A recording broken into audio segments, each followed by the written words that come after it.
Oui, merci Monsieur le Président. Quelques mots avec tout d'abord un constat sur la nécessité d'agir pour les mobilités. En effet, chaque jour sur notre métropole, près de 1,8 million de déplacements sont réalisés à l'aide de modes de transport variés. Et si d'ici 2030, rien ne bouge, il y aura 10% de flux en plus. Cela nous invite à re-questionner nos habitudes et à plus forte raison si l'on prend en compte les difficultés de congestion dont souffre notre agglomération qui impacte forcément son attractivité et son rayonnement. C'est pourquoi ce projet de plan de déplacement urbain a été élaboré et en s'articulant autour de 17 grandes orientations et en répondant à un besoin de se doter d'une vision stratégique de nos déplacements et de notre mobilité pour mieux les organiser demain.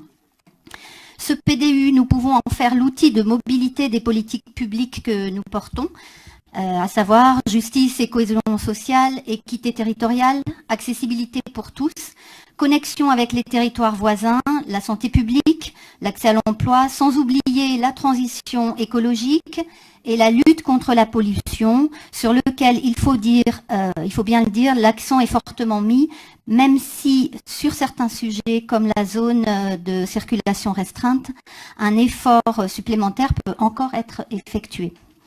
Ce plan de déplacement urbain pour lequel nous devons formuler un avis propose donc une stratégie de mobilité construite, une vision ambitieuse pour relever les grands défis articulés autour des 7 grands enjeux, la libération des énergies fossiles, le droit à la mobilité pour tous, l'accompagnement au changement de comportement, la priorité au déplacement du quotidien, les modes actifs et partagés privilégiés, la juste place de la voiture, l'amélioration des connexions avec les territoires voisins et notre territoire. Ce PDU pose ainsi un cadre pour combiner tous les modes de transport sans les opposer. Il accompagnera les habitants dans un mouvement complémentaire, donc, à la fois pour un développement des modes actifs et doux pour le quotidien, principalement les déplacements cyclistes et piétons, avec la poursuite notamment de nos axes chrono-vélo et la définition de cheminement piéton. Tout en n'écartant pas les circulations automobiles, mais en repensant surtout la manière d'utiliser nos véhicules, avec notamment l'autopartage et le covoiturage, et donc en donnant une place nouvelle à la voiture. Donc, en fait, on propose une autre forme de transport collectif. Le développement de la mobilité multimodale passe aussi concrètement par le déploiement des parcs relais, par la mise en place d'un pass mobilité, tout en travaillant sur le maillage des transports en commun. Nous voulons insister également sur l'importance du ferroviaire qui est faite dans ce PDU. Cet outil joue un rôle véritablement essentiel. Il souffre toutefois de connexions dégradées avec les territoires voisins, notamment avec les territoires voisins. Les problématiques de qualité de service que connaissent bien les usagers et qui affectent nos lignes ne sont pourtant plus acceptables. C'est pourquoi il est important de pouvoir réaffirmer l'importance de cet outil, tout en faisant du ferroviaire à l'échelle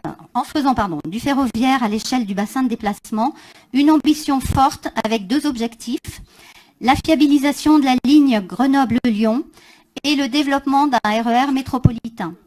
Les habitants de notre territoire méritent une offre de déplacement ferroviaire attractive. En cohérence avec cela, nous voulons donc souligner les enjeux que recouvre notre relation avec les territoires voisins. Nous serons aussi particulièrement attentifs aux enjeux d'accompagnement des publics fragiles, moins adaptés aux contraintes que peuvent représenter le digital. Nous devrons donc être vigilants à ce que ce PDU traite chacun de façon juste et qu'il prenne toute sa place en matière de cohésion sociale. Nous voulons également saluer à ce stade le travail effectué par les services. L'exercice n'a pas été simple et ce travail autour du PDU a effectivement été lancé en même temps que d'autres documents structurants pour notre métropole. Je pense surtout au PLUI qui est porté par le vice-président Yannick Olivier.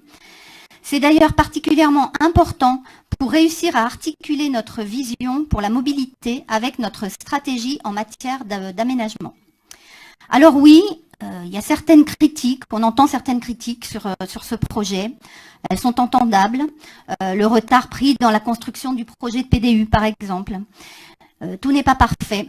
Mais à ceux qui diraient que ce projet manque d'ambition, qu'il traduit une forme d'immobilisme, nous répondons que chaque jour, notre métropole travaille pour améliorer le quotidien de ses habitants avec des politiques de mobilité qui en font partie intégrante et que le projet de PDU qui a été élaboré et doté d'un calendrier précis de mise en œuvre. Il participera à proposer à tous de se déplacer librement et ce, en accompagnant les changements de comportement de mobilité.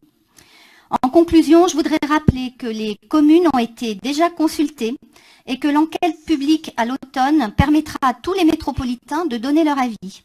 Nous invitons aussi tout le monde à prendre part à celle-ci. Chacun doit s'en saisir car il est question d'un véritable sujet du quotidien. Ce PDU est donc un document équilibré qui propose un plan d'action soutenable en cohérence avec la programmation budgétaire pluriannuelle de la métropole. Au-delà des grandes orientations, le PDU précisera aussi les actions à mettre en œuvre pour la période 2018-2027 au service des relations de proximité. Il nous permettra de créer les conditions d'une mobilité durable et active sans opposer, et j'insiste bien, sans opposer les modes de déplacement, mais justement en les considérant comme complémentaires et en les associant. Réfléchir à notre stratégie mobilité, c'est donc s'emparer des problématiques de notre territoire. Dans cette perspective, nous voterons l'avis favorable de la métropole de Grenoble sur ce projet de PDU porté par le SMTC. Je vous remercie.